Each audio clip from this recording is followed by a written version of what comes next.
प्रधानमंत्री नरेंद्र मोदी सिर्फ एक दिन के लिए ब्रिटेन पहुंचे हैं, लेकिन इसी एक दिन के लिए ब्रिटेन ने हजारों पाकिस्तानियों को जलील कर दिया। पाकिस्तानियों की टांगे तोड़ने की पूरी तैयारी कर ली। एक ब्रिटिश अखबार ने पीएम मोदी के आने से पहले रिपोर्ट छाप दी कि हजारों पाकिस्तानी हमारे देश में अवैध तरीके से घुस रहे हैं। ये हमारे लिए बहुत बड़ा खतरा है, हमें एक्शन लेना होगा। इस अखबार ने बताया कि कैसे पाकिस्तानी लोग पैसा खर्च करके फेक डॉक्यूमेंट्स बना रहे हैं और ब्रिटेन में आकर बस रहे हैं। जिस देश की वजह से पाकिस्तान का जन्म हुआ, आज वही देश पाकिस्तान की वजह से खून के आंसू रो रहा है। मार्च 2025 तक जो अजाइलम सीकर्स है ना यूके में, उसमें सबसे ज्यादा पाकिस्तानी है। यूके की हालत यह है कि यहाँ पे माइग्रेंट्स का बाकायदा इन्वेजन है। इस्लामाइजेशन ऑफ यूरोप तेजी से हो रहा है और बगैर सिविल वार के अब ये मसला हल नहीं हो सकता। पाकिस्तान के लिए ये बहुत बड़ी हजीमत है। हद तक इस तरह से है कि हमारा साथ बैठा मुल्क, हमारा हमसाया, हमारा पड़ोसी, वो इस तरह की रिपोर्ट्स का बड़े पैमाने पर मजाक उड़ा रहा है। एक तो कहते हैं ना कि हम पहले ही मरे हुए, मरे को मारे शामिल। दरअसल ब्रिटिश सरकार और ब्रिटिश मीडिया को पाकिस्तानी प्रेम की सजा मिलनी शुरू हो गई है। ब्रिटेन की अर्थव्यवस्था चकनाचूर हो गई है और ब्रिटिश लोगों में जबरदस्त गुस्सा है। जिन पाकिस्तानियों और शरणार्थियों ने ब्रिटेन की अर्थव्यवस्था को बर्बाद कर दिया है, उसी अर्थव्यवस्था को बचाने में ये डील बहुत बड़ी भूमिका निभाने वाली है। ऐसे में ब्रिटेन को सिर्फ भारत बचा सकता है। पूरे वेस्ट के अंदर there is an assessment that we need India for a long term trade. हमें इंडिया चाहिए ही चाहिए है ट्रेड के लिए, बिकॉज इतनी बड़ी मार्केट है। उस मार्केट को कैसे वो इग्नोर कर सकते हैं? आते हैं ना हमारे पाकिस्तानी, वो काम नहीं करते, वहाँ काम करने छोड़ा जाते हैं क्योंकि इनको काम करने तो मौत आती है।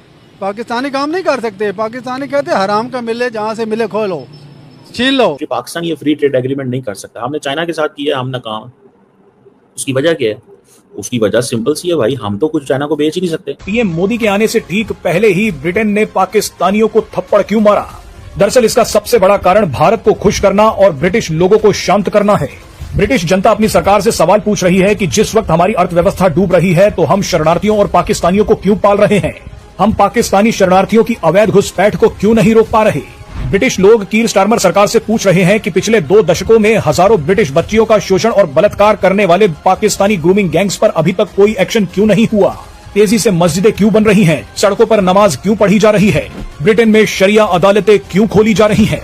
ब्रिटिश लोगों के इन सवालों का जवाब कीर स्टारमर सरकार नहीं दे पा रही। 2% आबादी है यूके के पाकिस्तानी मुसलमान मर्द यूके के, और ग्रूमिंग गैंग का स्कैंडल। अभी ये खबर आई है कि हो सकता है कि तकरीबन 2.5 लाख के करीब लड़कियां 18 साल से छोटी, मोस्टली 13-14 साल की लड़कियां, जिन लोगों ने वहां सिर्फ रोदरम में तकरीबन 1500 लड़कियों हुए, वो सारे पाकिस्तानी ब्रिट्स जो वहां के भी हैं। और अवाम जो है इंग्लैंड की वो बड़ी पाख गई है और वो अब ज्यादा राइट की तरफ जा रही है, रिफॉर्म पार्टी की तरफ जा रही है। है इन लोगों की समझ में नहीं आ रहा।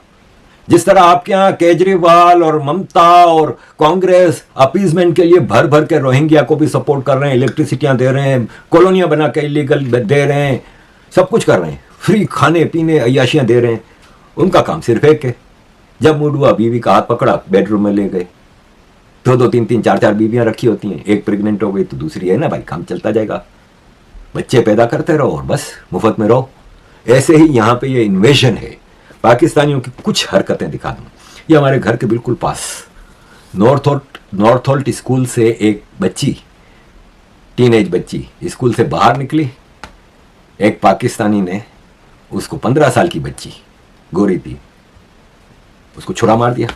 90 क्रिमिनल चार्जेस 41 माइग्रेंट्स के ऊपर लाए गए हैं एक ही होटल से, जो कि यूके के टैक्स पेयर्स के फंड पे वो होटल 3 स्टार 4 स्टार होटल पूरा लेके जब इन माइग्रेंट को वहां रखा है, वहां रहने वाले 90 क्रिमिनल्स केस बने हैं 41 माइग्रेंट पे।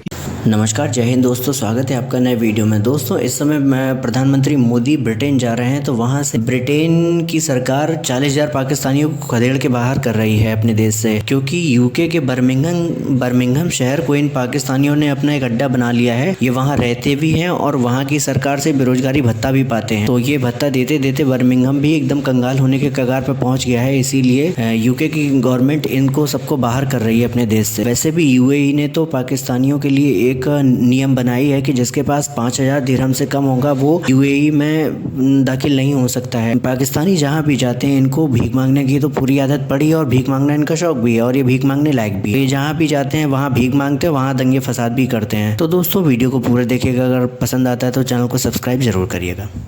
मार्च 2025 तक जो अजाइलम सीकर्स है ना यूके में, उसमें सबसे ज्यादा पाकिस्तानी है 11,000, दूसरे नंबर पे अफगानी 8,000, तीसरे नंबर पे ईरानी 7,000, Bengali 7,000, Syria 6,000, Eritrea 5,000, India 5,000, Sudan 5,000। अजीज दोस्तों, सारे मुसलमान हैं। इंडिया तो बहुत नीचे आ गया ना। और इंडिया में भी जो ज्यादातर तो पंजाब से आते हैं, और पंजाब से आने के बाद ये खड़े होते हैं इंडियन हाई कमीशन के सामने, खालिस्तानियों के साथ प्रोटेस्ट करते हैं ताकि वो वीडियो दिखा के अपनी अजाइलम पक्की करें। बाकी इंडिया से अजाइलम वाले नहीं आते, एजुकेटेड लोग आते हैं, बाकायदा वीजा लेके, वर्क वीजा मिलता है उनको। यहां पे अमेरिका में, ऑस्ट्रेलिया में इंडियन की खपत है। यहां पे आप देखें ना कि दुनिया में आप बड़ी बड़ी कॉरपोरेट सेक्टर के सीईओ इंडियंस हैं।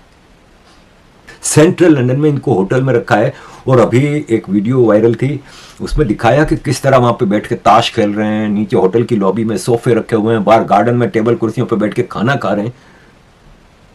मतलब, और ये ज्यादातर वो लोग हैं जो टेररिस्ट या इस क्रिमिनल माइंडसेट के लोग हैं। अब गोरे उठ पड़े हैं।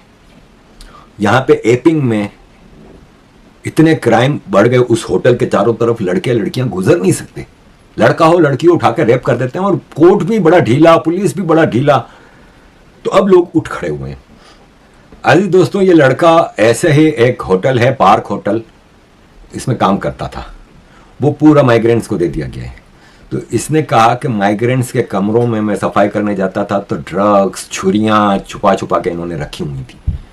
अजीज दोस्तों, रोज की बुनियाद पे यहाँ पे इस एपिंग के होटल के सामने प्रोटेस्ट हो रहे हैं, रोज की बुनियाद पे।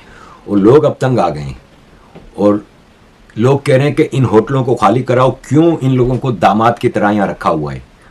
अजीज दोस्तों, यहाँ की स्कूलों में बाकायदा बच्चों को, छोटे छोटे मासूम नॉन मुस्लिम बच्चों को मस्जिदों के दौरे कराए जाते हैं, जहां पे मौलवी उनको जन्नत जहन्नम का ऐसा नजारा दिखाता है ना कि वो बच्चे भी कन्वर्ट हो जाते हैं अंदर अंदर।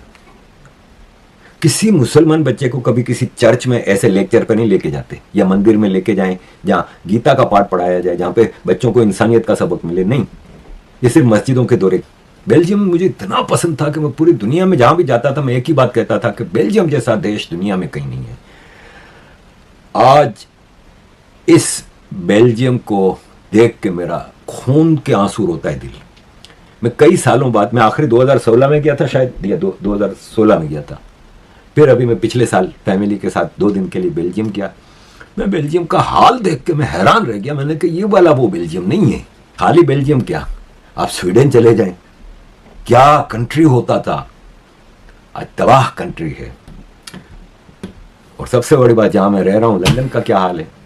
अजीज दोस्तों, किसी दिन भी आपको ये खबर आ जाएगी कि लंदन में एक जिहादी ने एक मुर्तद काफिर हिंदू आरिफ अजाकिया का सर तन से जुदा कर दिया।